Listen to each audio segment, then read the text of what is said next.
ਧੰਨ ਵਾਹਿਗੁਰੂ ਜੀ। ਮਹਲਾ ਪਹਿਲਾ। ਸਾਮ ਕਹੈ ਸੇਤੰਬਰ ਸੁਆਮੀ,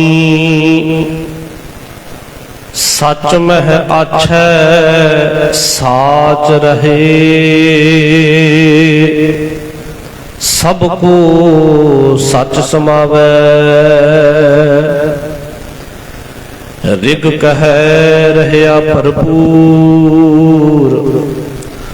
ਰਾਮ ਨਾਮ ਦੇਵਾ ਮਹਿਸੂਰ।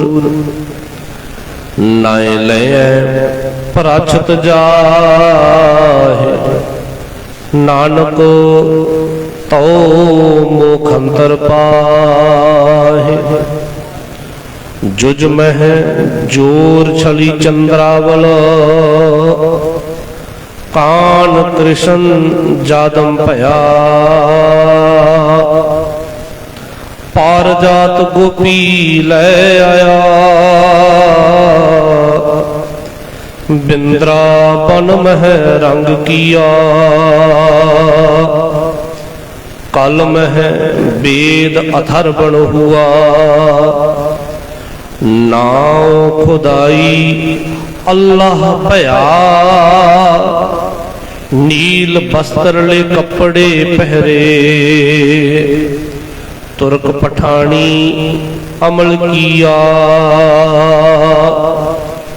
ਚਾਰੇ ਵੇਦ ਹੋਏ ਸਚਿਆਰ, ਪੜੈ ਗੁਣੈ ਤਿਨ ਚਾਰ ਵਿਚਾਰ। ਪਾਉ ਭਗਤ ਕਰ ਨੀਚ ਸਦਾਏ, ਤਉ ਨਾਨਕ ਮੋਖ ਅੰਤਰ ਪਾਏ। ਵਾਹਿਗੁਰੂ ਜੀ ਕਾ ਖਾਲਸਾ, ਵਾਹਿਗੁਰੂ ਜੀ ਕੀ ਫਤਿਹ। ਜੁਗੋ ਜੁਗ ਅਟਲ, ਚਵਰ ਛਤਰ ਸਿੰਘਾਸਨ ਦੇ ਮਾਲਕ ਸਾਹਿਬ ਆਲਮ ਧੰਨ ਧੰਨ ਸਾਹਿਬ ਸ੍ਰੀ ਗੁਰੂ ਗ੍ਰੰਥ ਸਾਹਿਬ ਜੀ ਮਹਾਰਾਜ ਜੀ ਦੇ ਅੰਮ੍ਰਿਤ ਵੇਲੇ ਦੇ ਸਜੇ ਹੋਏ ਪਾਵਨ ਦਰਬਾਰ ਦੀਆਂ ਹਾਜ਼ਰੀਆਂ ਪਰ ਰਹੇ ਗੁਰੂ ਪਿਆਰਿਓ, ਗੁਰੂ ਸਵਾਰਿਓ।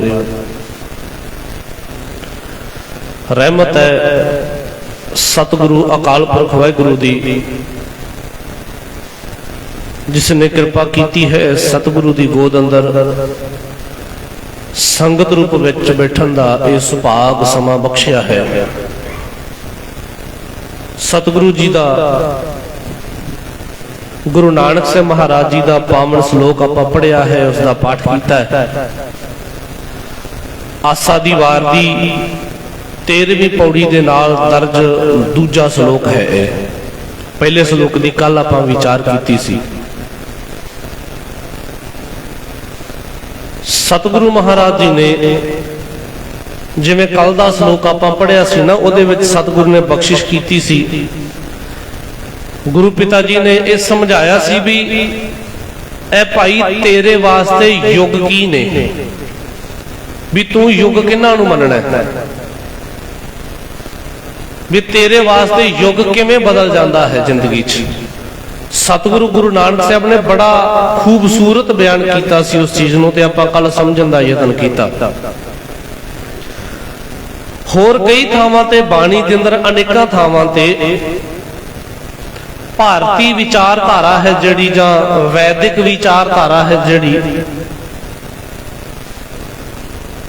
ਉਹਨਾਂ ਦੀਆਂ ਉਦਾਹਰਨਾਂ, ਉਹਨਾਂ ਦੇ ਹਵਾਲੇ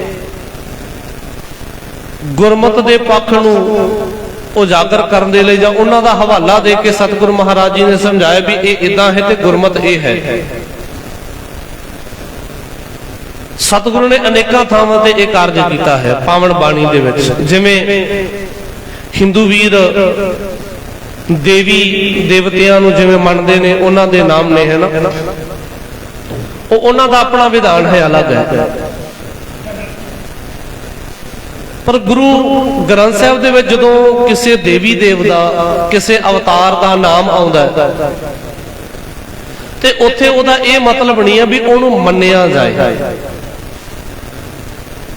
ਉੱਥੇ ਮਤਲਬ ਮੰਨਿਆ ਜਾਣਾ ਨਹੀਂ ਹੈ। ਵੀ ਗੁਰੂ ਪਾਤਸ਼ਾਹ ਜੀ ਅਗਰ ਜਪਜੀ ਸਾਹਿਬ ਦੇ ਵਿੱਚ ਆਉਂਦਾ ਨਾ, ਗੁਰ ਈਸ਼ਰ ਗੁਰੂ ਗੋਰਖ ਬਰਮਾ ਗੁਰ ਪਾਰਬਤੀ ਮਾਈ, ਉੱਥੇ ਅਗਰ ਪਾਰਬਤੀ ਦਾ, ਈਸ਼ਰ ਦਾ, ਬ੍ਰਹਮਾ ਦਾ, ਉਹਨਾਂ ਦਾ ਜ਼ਿਕਰ ਆਉਂਦਾ ਆ ਤੇ ਇਹਦਾ ਮਤਲਬ ਇਹ ਨਹੀਂ ਵੀ ਉਹਨਾਂ ਨੂੰ ਮੰਨਣ ਵਾਸਤੇ ਕਿਹਾ ਜਾ ਰਿਹਾ, ਨਹੀਂ।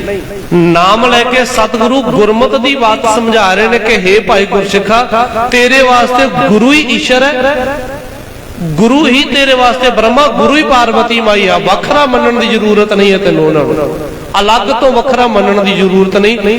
ਗੁਰੂ ਨੂੰ ਮੰਨ, ਤੇਰੇ ਵਾਸਤੇ ਸਾਰਾ ਕੁਝ ਇਹੀ ਹੈ। ਮਤਲਬ ਇਹ ਹੈ। ਹੋਰਨਾਂ ਵੀ ਅਨੇਕ ਥਾਵਾਂ ਤੇ ਸਤਿਗੁਰੂ ਨੇ ਇਹ ਵਿਚਾਰ ਦਿੱਤੀ ਹੈ। ਭਗਤ ਸਹਿਬਾਨਾਂ ਦੀ ਬਾਣੀ ਦੇ ਅੰਦਰ ਵੀ ਇਹ ਵਿਚਾਰ ਕਈ ਥਾਵਾਂ ਤੇ ਇਸ ਤਰੀਕੇ ਦੀ ਹੈ।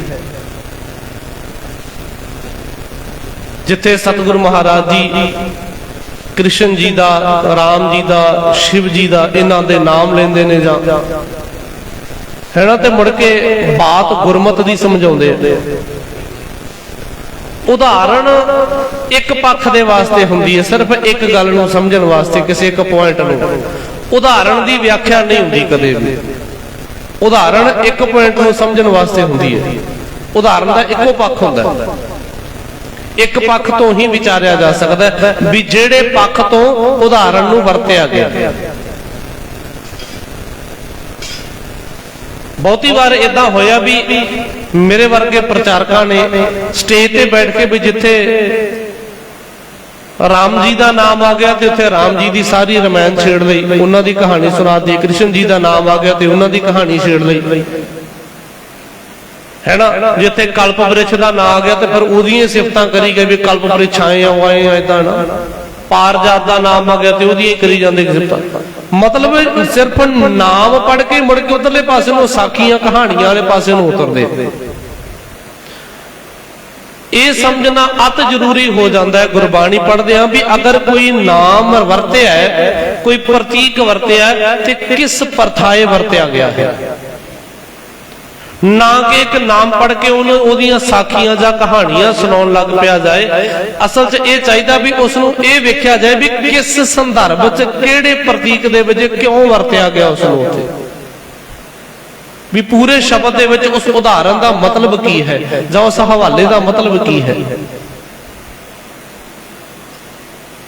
ਹੁਣ ਸਤਿਗੁਰੂ ਮਹਾਰਾਜ ਜੀ ਦਾ, ਗੁਰੂ ਨਾਨਕ ਸਾਹਿਬ ਮਹਾਰਾਜ ਜੀ ਦਾ ਸ਼ਲੋਕ ਹੈ ਜਿੱਥੇ ਉਹਨਾਂ ਨੇ ਨਮਾਜ਼ਾਂ ਦੀ ਗੱਲ ਕੀਤੀ ਹੈ, ਨਮਾਜ਼ ਪੜ੍ਹਨ ਦੀ, ਹੈ ਨਾ। 5 ਨਮਾਜ਼ਾਂ, ਵਕਤ 5, ਪੰਜਾਂ ਪੰਜੇ ਨਾਉ, ਵੀ ਮੁਸਲਮਾਨ ਵੀਰਾਂ ਦੀਆਂ 5 ਨਮਾਜ਼ਾਂ ਨੇ, 5 ਹੀ ਉਹਨਾਂ ਦੇ ਅੱਡੋ ਅੱਡ ਵਕਤ ਨੇ, ਟਾਈਮ ਨੇ, ਤੇ 5 ਦੇ ਨਾਮ ਵੀ ਵੱਖਰੇ ਵੱਖਰੇ, ਨਮਾਜ਼ਾਂ ਦੇ ਵੱਖਰੇ ਵੱਖਰੇ ਨਾਮ ਨੇ।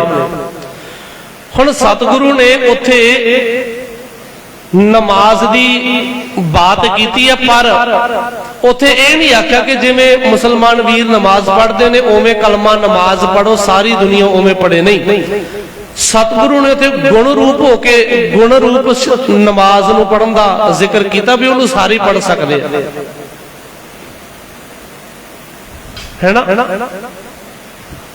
ਜਿਵੇਂ ਜਨੇਊ ਦਾ ਜ਼ਿਕਰ ਕਰਦੇ ਆ ਸਤਿਗੁਰੂ ਮਹਾਰਾਜ ਜੀ ਨੇ, ਨਾ ਗੁਰੂ ਨਾਨਕ ਪਾਤਸ਼ਾਹ ਜੀ ਨੇ ਆਖਿਆ ਸੀਗਾ, ਦਇਆ ਕਪਾ ਸੰਤੋਖ ਸੂਤ ਜਤ ਗੰਢੀ 7 ਵਟ, ਇਹ ਜਨੇਊ ਜੀ ਕਾ ਹਈ ਤਾਂ ਪਾਂਡੇ ਘੱਤ। ਵੀ ਅਗਰ ਇਹ ਵਾਲਾ ਜਨੇਊ ਹੈਗਾ ਦਇਆ ਦੀ ਕਪਾ ਜਤ ਸਾਦੀਆਂ ਗੰਢਾਂ ਵਟ ਵਾਲਾ, ਹੈ ਨਾ, ਇਹ ਜਿਹੜਾ ਮਨ ਪਾ ਸਕੇ ਗੁਣ ਰੂਪ ਜਨੇਊ ਜਿਹੜਾ ਇਹ ਹੈਗਾ ਤੇ ਪਾ ਦੇ। ਸਰੀਰ ਵਾਲਾ ਜਿਹੜਾ ਧਾਗਾ ਥੋੜੇ ਦਿਨਾਂ ਬਾਅਦ ਮੁੱਲ ਲੈਣਾ ਪਵੇ, ਫਿਰ ਇਹਨੂੰ ਵਟਾਉਣਾ ਪਵੇ ਜਾਂ ਗਲ ਜਾਏ, ਟੁੱਟ ਜਾਏ, ਮੈਲਾ ਹੋ ਜਾਏ, ਕਹਿੰਦੇ ਉਹਦਾ ਕੀ ਕਰਨਾ ਹੈ, ਉਹਦੇ ਜਿਹੜਾ ਦੁਬਾਰਾ ਲੈਣਾ ਨਾ ਪਵੇ, ਇੱਕ ਵਾਰ ਲਿਆਓ ਇੱਥੇ, ਦੁਬਾਰਾ ਨਾ ਮੰਗਣਾ ਪਵੇ, ਇਹੋ ਜਿਹਾ ਗੁਣਾ ਦਾ ਮਤਲਬ। ਸਤਿਗੁਰੂ ਨੇ ਅਗਰ ਭਾਰਤੀ ਵਿਚਾਰਧਾਰਾ ਵੈਦਿਕ ਪਰੰਪਰਾ ਦੇ ਵਿੱਚੋਂ ਅਗਰ ਕੋਈ ਉਦਾਹਰਣ ਵਰਤੀ ਹੈ ਤੇ ਪੱਖ ਗੁਰਮਤਿ ਦਾ ਸਮਝਾਇਆ ਹੈ। ਸਮਝਣ ਵਾਲੀ ਬਾਤ ਇਹ ਹੈ, ਪੱਖ ਗੁਰਮਤਿ ਦਾ ਸਮਝਾਇਆ ਹੈ। ਇੱਥੇ ਸਤਿਗੁਰੂ ਮਹਾਰਾਜ ਜੀ ਨੇ ਜੋ ਆਪਾਂ ਸ਼ਲੋਕ ਸਾਂਝਾ ਕੀਤਾ, ਪਾਠ ਕੀਤਾ ਸ਼ਲੋਕ ਦਾ, ਇਹਨੂੰ ਸਮਝਣਾ ਥੋੜਾ ਧਿਆਨ ਦੇ ਨਾਲ ਸਮਝਿਓ। ਇੱਥੇ ਸਤਿਗੁਰੂ ਨੇ ਇੱਕ ਸਾਖੀ ਦਾ ਇੱਕ ਕਹਾਣੀ ਦਾ ਜ਼ਿਕਰ ਕੀਤਾ ਜੋ ਬਹੁਤ ਜ਼ਿਆਦਾ ਪ੍ਰਚਲਿਤ ਹੈ। ਹਿੰਦੂ ਵੀਰਾਂ ਦੇ ਵਿੱਚ ਬਹੁਤ ਜ਼ਿਆਦਾ ਪ੍ਰਚਲਿਤ ਸਾਖੀ ਹੈ, ਮਸ਼ਹੂਰ ਸਾਖੀ। ਸਤਿਗੁਰੂ ਕਹਿਣ ਲੱਗੇ, ਸਾਮ ਕਹੈ ਸੇਤੰਬਰ ਸੁਆਮੀ ਸੱਚ ਮਹਿ ਆਛੈ ਸਾਚ ਰਹੇ ਸਭ ਕੋ ਸੱਚ ਸਮਾਵੈ। ਕਿ हे ਭਾਈ, ਸਤੰਬਰ ਆਖਦੇ ਨੇ ਚਿੱਟੇ ਕੱਪੜਿਆਂ ਵਾਲੇ ਨੂੰ, ਚਿੱਟੇ ਕੱਪੜਿਆਂ ਵਾਲਾ। ਸਾਮ ਕਹੈ, ਜਿਵੇਂ ਹਿੰਦੂ ਵੀਰਾਂ ਦੇ 4 ਵੇਦ ਨੇ, ਹੈ ਨਾ, ਸਾਮ ਵੇਦ, ਰਿਗ ਵੇਦ, ਜਜੁਰ ਵੇਦ ਤੇ ਅਥਰਵ ਵੇਦ। ਇਹ 4 ਵੇਦ ਨੇ ਉਹਨਾਂ ਦੇ। ਜਿਵੇਂ ਪਹਿਲੇ ਸ਼ਲੋਕ ਦੇ ਵਿੱਚ ਸਤਿਗੁਰੂ ਨੇ 4 ਯੁਗਾਂ ਦਾ ਨਾਮ ਲੈ ਕੇ ਗੁਰਮਤਿ ਦੀ ਬਾਤ ਸਮਝਾਈ, ਦੂਜੇ ਸ਼ਲੋਕ 'ਚ 4 ਵੇਦਾਂ ਦਾ ਜ਼ਿਕਰ ਕਰਕੇ ਸਤਿਗੁਰੂ ਗੁਰਮਤਿ ਦੀ ਬਾਤ ਸਮਝਾ ਰਹੇ ਨੇ। ਪਹਿਲੇ ਨੰਬਰ ਤੇ ਸਤਿਗੁਰੂ ਨੇ ਸਾਮ ਵੇਦ ਦਾ ਜ਼ਿਕਰ ਕੀਤਾ, ਕਹਿੰਦੇ ਸਾਮ ਕਹੈ ਸੇਤੰਬਰ ਸੁਆਮੀ ਸੱਚ ਮਹਿ ਆਛੈ ਸਾਚ ਰਹੈ ਸਭ ਕੋ ਸੱਚ ਸਮਾਵੈ।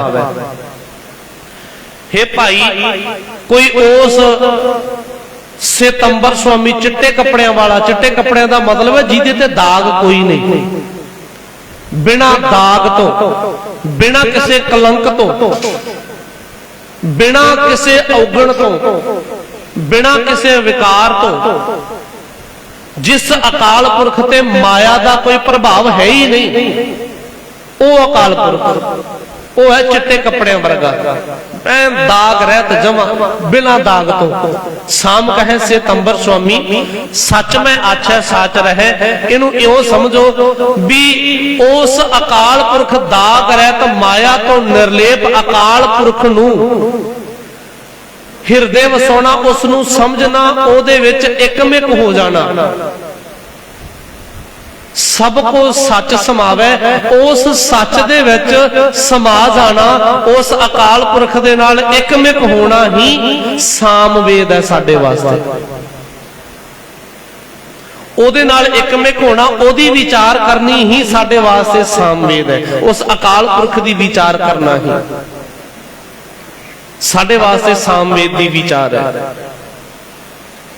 ਸਾਨੂੰ ਫਿਰ ਅਲੱਗ ਤੋਂ ਪੜਨ ਦੀ ਜ਼ਰੂਰਤ ਨਹੀਂ, ਅਲੱਗ ਤੋਂ ਮੰਨਣ ਦੀ ਜ਼ਰੂਰਤ ਨਹੀਂ। ਸਾਮ ਕਹੈ ਸੇਤੰਬਰ ਸੁਆਮੀ ਸੱਚ ਮਹਿ ਆਛੈ ਸਾਚ ਰਹੈ ਸਭ ਕੋ ਸੱਚ ਸਮਾਵੈ। ਸਭ ਕੋਈ, ਹਰ ਕੋਈ ਉਸ ਸੱਚ ਦੇ ਵਿੱਚ, ਉਸ ਸੱਚੇ ਅਕਾਲ ਪੁਰਖ ਦੇ ਵਿੱਚ ਸਮਾ ਜਾਏ, ਉਹਦੇ ਨਾਲ ਇਕਮਿਕ ਹੋ ਜਾਏ, ਜੁੜ ਜਾਏ, ਮਨੋਂ ਜੁੜ ਜਾਏ। ਤੇ ਸਾਡੇ ਵਾਸਤੇ ਇਹ ਸਾਮ ਵੇਦ ਹੈ, ਇਹ ਸਾਮ ਵੇਦ ਦੀ ਵਿਚਾਰ ਹੈ। ਕੋਈ ਉਹਦੇ ਨਾਲ ਜੁੜੇ ਤੇ ਅੱਗੇ ਕਹਿੰਦੇ ਨੇ, ਰਿਗ ਕਹੈ ਰਹਿਆ ਭਰਪੂਰ RAM ਨਾਮ ਦੇਵਾ ਮਹਿਸੂਰ। ਅੱਗੇ ਰਿਗਵੇਦ ਦਾ ਜ਼ਿਕਰ ਕਰਦੇ ਨੇ ਸਤਿਗੁਰੂ ਮਹਾਰਾਜ ਜੀ ਕਿ हे ਭਾਈ, ਜਿਵੇਂ ਰਿਗਵੇਦ ਦੇ ਵਿੱਚ ਜ਼ਿਕਰ ਆਉਂਦਾ ਰਾਮਚੰਦਰ ਜੀ ਦਾ, ਉਹਨਾਂ ਦਾ ਹੈ ਨਾ, ਉਹਨਾਂ ਦਾ ਨਾਮ ਜਿਵੇਂ ਰਿਗਵੇਦ ਦੇ ਸਮੇਂ ਸਾਰਿਆਂ ਦੇਵੀ ਦੇਵਤਿਆਂ ਦੇ ਵਿੱਚੋਂ ਸ੍ਰੇਸ਼ਟ ਮੰਨਿਆ ਗਿਆ, ਸਮਝਿਆ ਗਿਆ ਰਿਗਵੇਦ ਦੇ ਸਮੇਂ, ਹੈ ਨਾ, ਜਿਵੇਂ ਉਹਨਾਂ ਦਾ ਨਾਮ ਉਦੋਂ ਸਭ ਤੋਂ ਸ੍ਰੇਸ਼ਟ ਸਮਝਿਆ ਗਿਆ। ਕਹਿੰਦੇ ਐਵੇਂ ਹੀ ਸਾਡੇ ਵਾਸਤੇ ਰਿਗ ਕਹੈ ਰਹਿਆ ਭਰਪੂਰ, ਸਾਡੇ ਵਾਸਤੇ ਉਸ ਅਕਾਲ ਪੁਰਖ ਦਾ ਨਾਮ ਜਿਹੜਾ ਹਰ ਵਕਤ, ਹਰ ਵੇਲੇ, ਹਰ ਸਮੇਂ, ਹਰ ਯੁੱਗ, ਹਰ ਟਾਈਮ ਤੇ ਹੀ ਭਰਪੂਰ ਹੈ, ਸਭ ਤੋਂ ਉੱਚਾ ਹੈ। ਸਾਡੇ ਵਾਸਤੇ ਇਹੀ ਰਿਗਵੇਦ ਦੀ ਵਿਚਾਰ ਹੈ, ਸਾਡੇ ਵਾਸਤੇ ਇਹੀ ਰਿਗਵੇਦ ਹੈ। ਰਿਗ ਕਹੈ ਰਹਿਆ ਭਰਪੂਰ RAM ਨਾਮ ਦੇਵਾ ਮਹਿਸੂਰ। ਜਿਵੇਂ ਰਾਮਚੰਦਰ ਜੀ ਸਾਰੇ ਦੇਵੀ ਦੇਵਤਿਆਂ ਚੋਂ ਆਪਣੇ ਸਮੇਂ ਦੇ ਉੱਤੇ ਉਹ ਸੂਰਜ ਵਾਂਗੂ ਉਹਨਾਂ ਦਾ ਨਾਮ ਚਮਕਦਾ ਸੀ, ਸਾਡੇ ਲਈ ਹਰ ਵਕਤ, ਹਰ ਵੇਲੇ ਉਸ ਅਕਾਲ ਪੁਰਖ ਦਾ ਨਾਮ ਸੂਰਜ ਵਾਂਗੂ ਚਮਕ ਰਿਹਾ। ਸਾਡੇ ਵਾਸਤੇ ਇਹੀ ਰਿਗਵੇਦ ਦੀ ਵਿਚਾਰ ਹੈ ਕਿ ਸਾਨੂੰ ਇਹ ਸਮਝ ਆ ਗਈ ਹੈ, ਅਸੀਂ ਮੰਨ ਲਿਆ ਹੈ ਗੁਰੂ ਨਾਨਕ ਦੀ ਬਾਣੀ ਨੂੰ ਕਿ ਹਾਂ, ਉਹ ਅਕਾਲ ਪੁਰਖ 4 ਚੁਫੇਰੇ ਭਰਪੂਰ ਹੈ, ਮੌਜੂਦ ਹੈ, ਇੱਕੋ ਜਿਹਾ ਹਰ ਥਾਂ ਥਾਂ ਸਮਾਇਆ ਹੋਇਆ ਹੈ। ਅਕਾਲ ਪੁਰਖ ਨੂੰ ਹਰ ਜਗ੍ਹਾ ਤੇ ਇੱਕੋ ਜਿਹਾ ਦੇਖਣਾ, ਹਰ ਥਾਂ ਤੋਂ ਮਹਿਸੂਸ ਕਰਨਾ ਹੀ ਸਾਡੇ ਆਸਤੇ ਰਿਗਵੇਦੀ ਵਿਚਾਰ ਹੈ। ਅੱਗੇ ਕਹਿੰਦੇ ਨੇ ਨਾਏ ਲੈ ਪ੍ਰਾਚਤ ਜਾਹੇ ਤੋ ਨਾਨਕ ਮੋਖ ਅੰਤਰ ਪਾਹੇ। ਤੇ ਜਿਹੜੇ ਨਾਮ ਲੈਂਦੇ ਨੇ ਤੇ ਪਾਪਾਂ ਤੋਂ ਖਹਿੜਾ ਛਡਾ ਲੈਂਦੇ ਨੇ ਨਾਮ ਜਪ ਕੇ, ਸਤਿਗੁਰੂ ਬਾਬੇ ਦੀ ਬਾਣੀ ਦੀ ਵਿਚਾਰ ਕਰਕੇ ਜੋ ਪਾਪਾਂ ਤੋਂ ਖਹਿੜਾ ਛਡਾ ਲੈਂਦੇ ਨੇ, ਨਾਨਕ ਤੋ ਮੋਖ ਅੰਤਰ ਪਾਹੇ, ਉਹੀ ਮੋਕਸ਼ ਪ੍ਰਾਪਤ ਕਰਦੇ ਐ। ਉਹਨਾਂ ਦੀ ਹੀ ਬੰਧਨਾਂ ਤੋਂ ਮੁਕਤੀ ਹੁੰਦੀ ਹੈ, ਉਹੀ ਵਿਕਾਰਾਂ ਤੋਂ ਮੁਕਤੀ ਹਾਸਲ ਕਰਦੇ ਨੇ। ਮੁਖ ਅੰਤਰ ਮੋਕਸ਼ ਮੁਕਤੀ, ਉਹੀ ਮੁਕਤ ਹੁੰਦੇ ਨੇ ਜਿਨ੍ਹਾਂ ਨੇ ਵਿਚਾਰ ਕੀਤੀ ਹੈ। ਜਿਹੜੇ ਪਾਪਾਂ ਤੋਂ ਖਲਾਸੀ ਕਰਾ ਲੈਂਦੇ ਨੇ, ਕਿਵੇਂ ਕਰਾ ਲੈਂਦੇ ਨੇ? ਉਸ ਅਕਾਲ ਪੁਰਖ ਨੂੰ ਹਰ ਜਗ੍ਹਾ ਰਮਿਆ ਹੋਇਆ ਜਾਣ ਕੇ, ਹਰ ਜਗ੍ਹਾ ਤੇ ਇੱਕੋ ਜਿਹਾ ਜਾਣ ਕੇ। ਸਾਡੇ ਵਾਸਤੇ ਇਦਾਂ ਦੀ ਵਿਚਾਰ ਹੈ। ਫਿਰ ਅੱਗੇ ਕਹਿੰਦੇ ਨੇ ਜੁਜ ਮਹਿ ਜੋਰ ਛਲੀ ਚੰਦਰਾਵਲ, ਕਾਨ ਕ੍ਰਿਸ਼ਨ ਜਾਦਮ ਭਇਆ, ਪਾਰ ਜਾਤ ਗੋਪੀ ਲੈ ਆਇਆ, ਬਿੰਦਰਾ ਬਣ ਮਹਿ ਰੰਗ ਕੀਆ। ਕ੍ਰਿਸ਼ਨ ਜੀ ਦੀ ਇਹ ਕਹਾਣੀ ਬਹੁਤ ਮਸ਼ਹੂਰ ਹੈ। ਇੱਕ ਚੰਦਰਾਵਲ ਨਾਮ ਦੀ ਇਸਤਰੀ ਹੋਈ, ਚੰਦਰਾਵਲ ਨਾਮ ਦੀ ਬੀਬੀ ਸੀ ਕੋਈ, ਉਸ ਦਾ ਵਿਆਹ ਹੋ ਗਿਆ। ਪਰ ਕ੍ਰਿਸ਼ਨ ਜੀ ਦਾ ਉਹਦੇ ਨਾਲ ਮੋਹ ਪ੍ਰੇਮ ਸੀ। ਚੰਦਰਾਵਲ ਦਾ ਵਿਆਹ ਹੋ ਜਾਣ ਤੋਂ ਬਾਅਦ ਕਹਿੰਦੇ ਕ੍ਰਿਸ਼ਨ ਜੀ ਉਹਨੂੰ ਜਾ ਕੇ ਮੁੜ ਕੇ ਉੱਥੋਂ ਜੁਜ ਮੈਂ ਜੋਰ ਛਲੀ ਚੰਦਰਾਵਲ, ਜ਼ੋਰ ਦੇ ਨਾਲ, ਆਪਣੇ ਜ਼ੋਰ ਦੇ ਨਾਲ ਉੱਥੋਂ ਉਹਨੂੰ ਵਾਪਸ ਲੈ ਕੇ ਆਏ ਸੀ।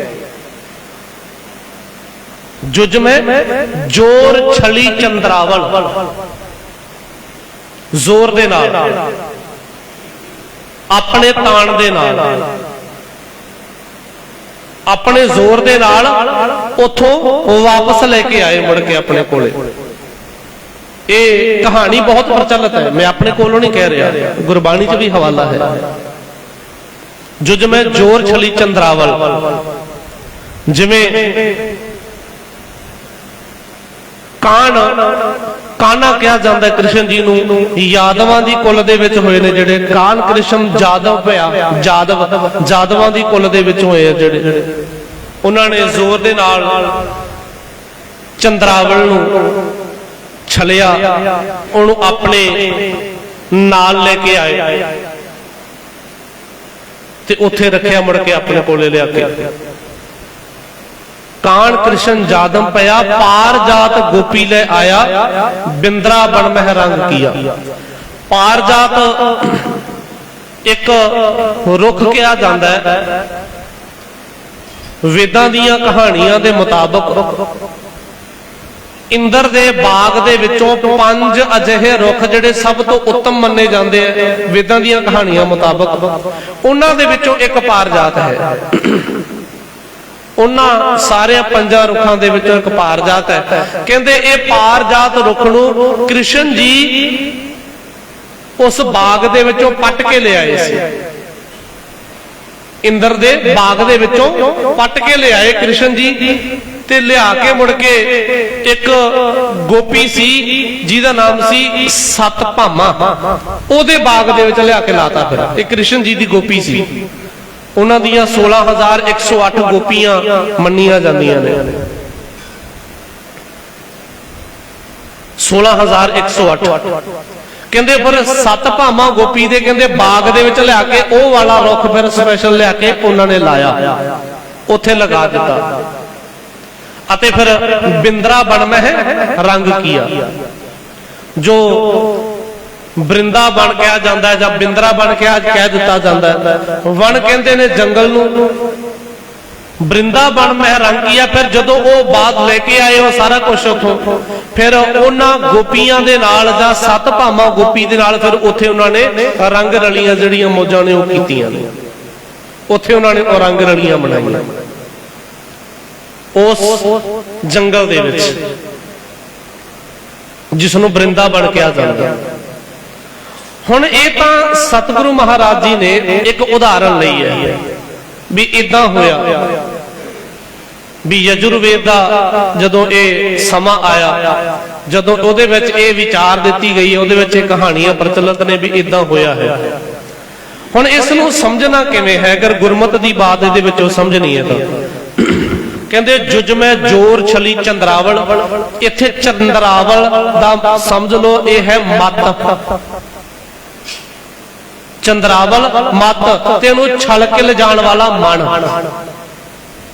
मत नू मन छल के धक्के नाल जोर दे नाल ले गया है, अपने वाले पासे ले गया, अपने मगर ला लिया मन ने।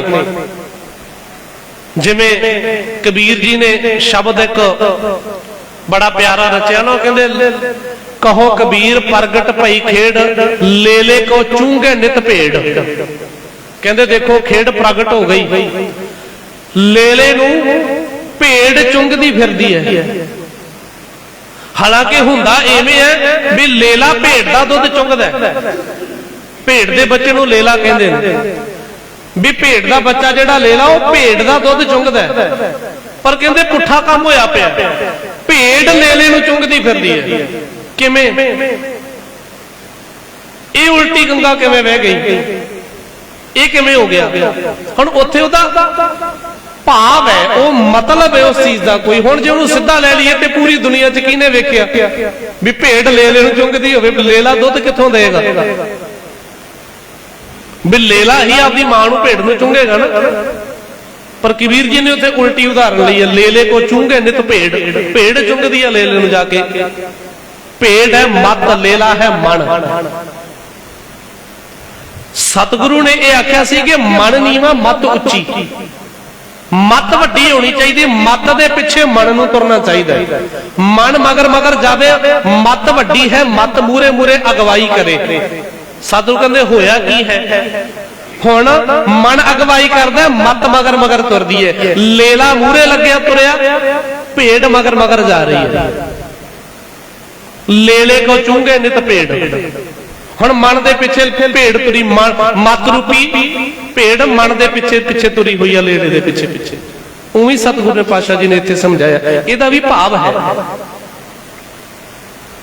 जुज में जोर छली चंद्रावल, मेरी मत चंद्रावल, मेरी मत छल लई इस मन ने।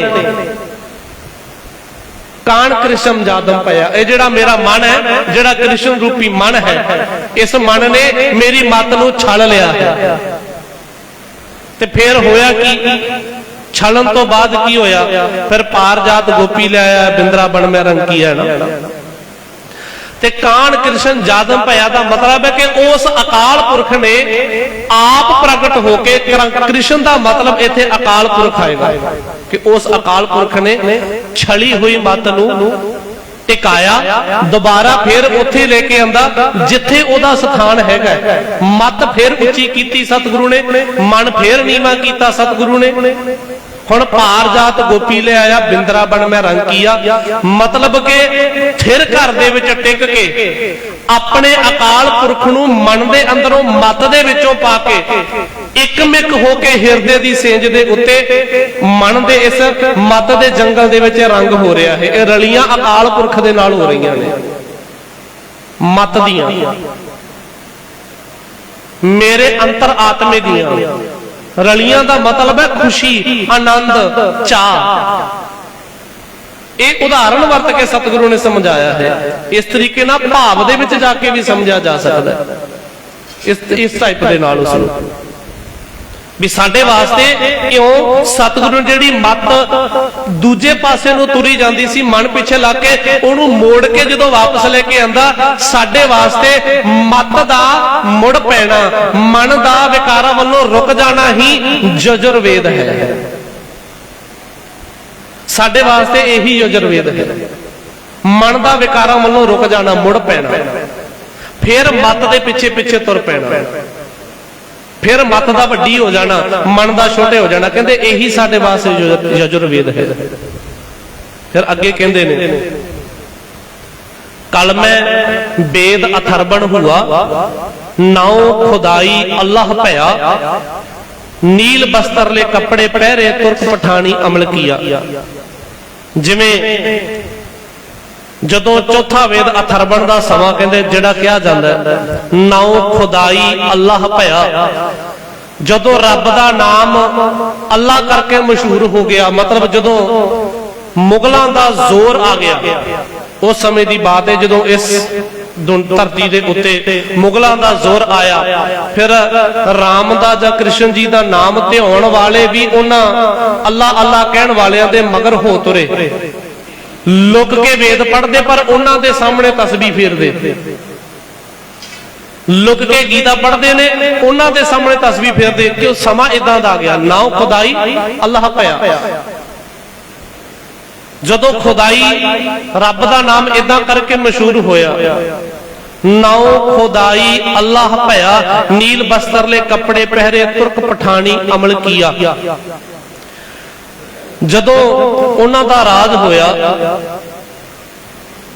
जिवें तुर्क लोग सन जेड़े उन्हां दा तुर्कां दा राज सी, वो नीले रंग दे कपड़े पाउंदे, सज फब के अपने राजे दे सामने जांदे, नीले रंग दे कपड़े पाया करते सन, सज फब के अपने राजे दे सामने जांदे, राजा उन्हां सजियां फब्बियां नूं खुश होके इनाम दिंदा, उन्होंने सजिया फब्बिया खुश होकर इनाम दिंदा।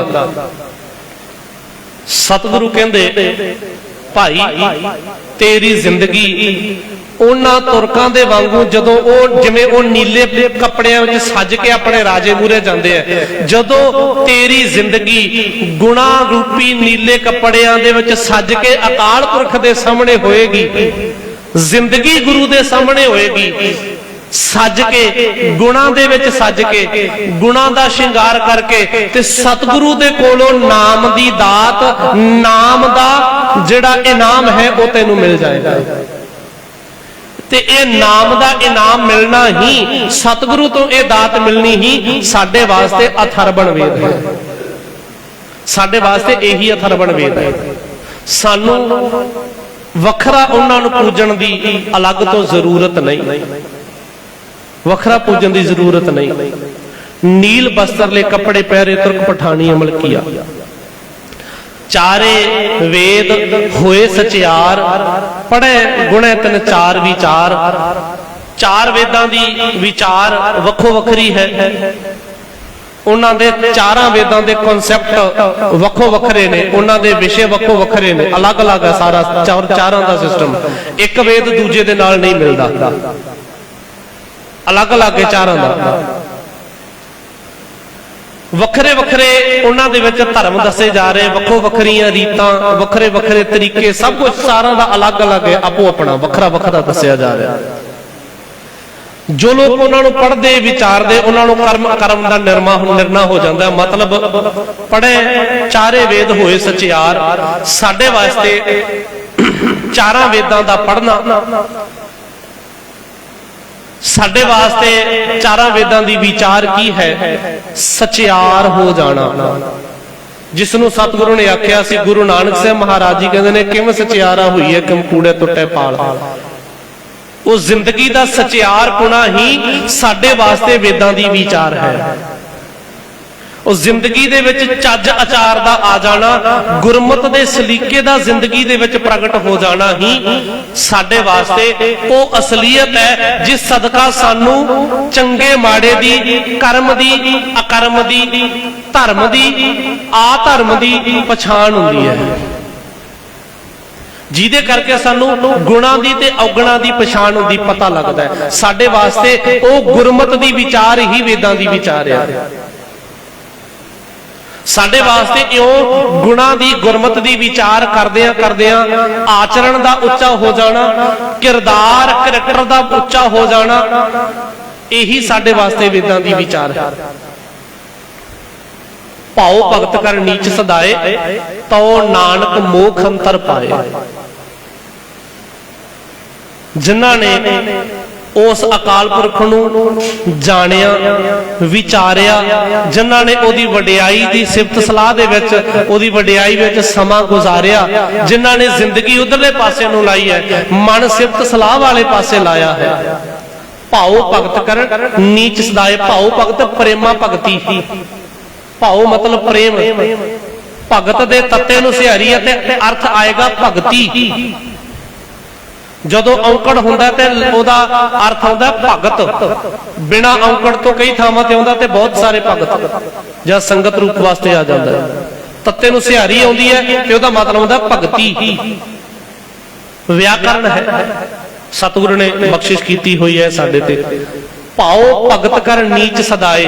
ਕੋਈ ਪ੍ਰੇਮ ਭਗਤ ਕਰਦਿਆਂ ਸਤਿਗੁਰੂ ਦੇ ਨਾਲ ਪ੍ਰੇਮ ਬਣਾ ਕੇ ਆਪਣੇ ਆਪ ਨੂੰ ਨਿਰਮਾਣ ਕਰ ਲੈ, ਨੀਵਾਂ ਕਰ ਲੈ, ਮਨ ਨੀਵਾਂ ਹੋ ਜਾਏ, ਨਿਮਰਤਾ ਦੇ ਵਿੱਚ ਲੈ ਕੇ ਆਏ ਕੋਈ ਆਪਣੇ ਆਪ ਨੂੰ। ਨੀਚ ਸਦਾਏ ਦਾ ਮਤਲਬ ਆਪਣੇ ਆਪ ਨੂੰ ਹੰਕਾਰ ਦੇ ਵਿੱਚ ਆ ਕੇ ਵੱਡਾ ਨਾ ਕਹਾਵੇ, ਵੱਡਾ ਨਾ ਕਹਾਵੇ। ਨੀਚ ਸਦਾਏ ਦਾ ਮਤਲਬ ਹੈ ਕਿ ਨੀਵਾਂ ਹੀ ਠੀਕ ਹੈ, ਮਨ ਨੀਵਾਂ ਹੀ ਠੀਕ ਹੈ। ਮਨ ਦਾ ਹੰਕਾਰ ਚੰਗਾ ਨਹੀਂ, ਮਨ ਦਾ ਨੀਵਾਂ ਹੋਣਾ ਹੀ ਠੀਕ ਹੈ, ਨਿਮਰਤਾ ਦੇ ਵਿੱਚ ਰਹਿਣਾ ਹੀ ਠੀਕ ਹੈ। ਭਾਉ ਭਗਤ ਪ੍ਰੇਮ ਭਗਤੀ ਕਰਕੇ ਮਨ ਨੂੰ ਨਿਮਰਤਾ ਦੇ ਵਿੱਚ ਲੈ ਕੇ ਜਾਏ ਤਾਂ ਉਹ ਨਾਨਕ ਮੋਖ ਅੰਤਰ ਪਾਏ। ਤੇ ਕੋਈ ਇਉਂ ਜ਼ਿੰਦਗੀ ਨੂੰ ਜਿਉਂ ਕੇ ਸਤਿਗੁਰੂ ਦੀ ਵਿਚਾਰ ਨੂੰ ਮੰਨ ਕੇ ਮੋਖ ਅੰਤਰ ਪਾਏ, ਉਹ ਮੋਕਸ਼ ਦੀ ਪ੍ਰਾਪਤੀ ਕਰਦਾ ਹੈ। ਉਹਨੂੰ ਬੰਧਨਾਂ ਤੋਂ ਖਲਾਸੀ ਮਿਲ ਜਾਂਦੀ ਹੈ, ਉਹਨੂੰ ਵਿਕਾਰਾਂ ਤੋਂ ਮੁਕਤੀ ਮਿਲ ਜਾਂਦੀ ਹੈ। ਮੁਕਤੀ, ਮੋਕਸ਼, ਬੰਧਨਾਂ ਦਾ ਟੁੱਟ ਜਾਣਾ, ਛੁੱਟ ਜਾਣਾ, ਖਤਮ ਹੋ ਜਾਣਾ, ਮੋਕਸ਼ ਦੀ ਪ੍ਰਾਪਤੀ ਹੋ ਜਾਣੀ। ਤੇ ਉਹ ਜਿਉਂਦਿਆਂ ਜੀ ਗੁਰਮਤਿ ਨੇ ਆਖੀ ਆ, ਮਰਨ ਤੋਂ ਬਾਅਦ ਨਹੀਂ, ਜਿਉਂਦਿਆਂ ਜੀ। ਬਾਣੀ ਚ ਸਪਸ਼ਟ ਤੌਰ ਤੇ ਭਗਤ ਜੀ ਦੇ ਇਹ ਪਾਵਨ ਬੋਲ ਨੇ, ਮਰੇ ਹੋਏ ਜੋ ਮੁਕਤ ਦੇਹੋਗੇ ਮੁਕਤ ਨਾ ਜਾਣੇ ਕੋਇਲਾ। ਮਰਨ ਤੋਂ ਬਾਅਦ ਹੀ ਰੱਬਾ ਮੁਕਤੀ ਦੇਣੀ ਆ। ਲੋਕ ਕਹਿੰਦੇ ਨੇ ਮਰਨ ਤੋਂ ਬਾਅਦ ਮਿਲਦੀ ਹੈ, ਕਹਿੰਦੇ ਉਹਨੂੰ ਕੌਣ ਵੇਖਦਾ? ਉਹ ਕਿਹਨੇ ਵੇਖੀ ਹੈ? ਜਿਉਂਦਿਆਂ ਜੀ। ਹੁਣ ਮੁਕਤ ਕਰ, ਅਗਰ ਕਰਨਾ ਹੀ ਹੈ ਤਾਂ ਪਤਾ ਤੇ ਲੱਗੇ ਮੁਕਤ ਕਿਵੇਂ ਹੋ ਰਿਹਾ ਹੈ। ਮੈਂ ਮੁਕਤ ਹੋ ਰਿਹਾ, ਮੈਨੂੰ ਪਤਾ ਤੇ ਹੋਵੇ ਨਾ।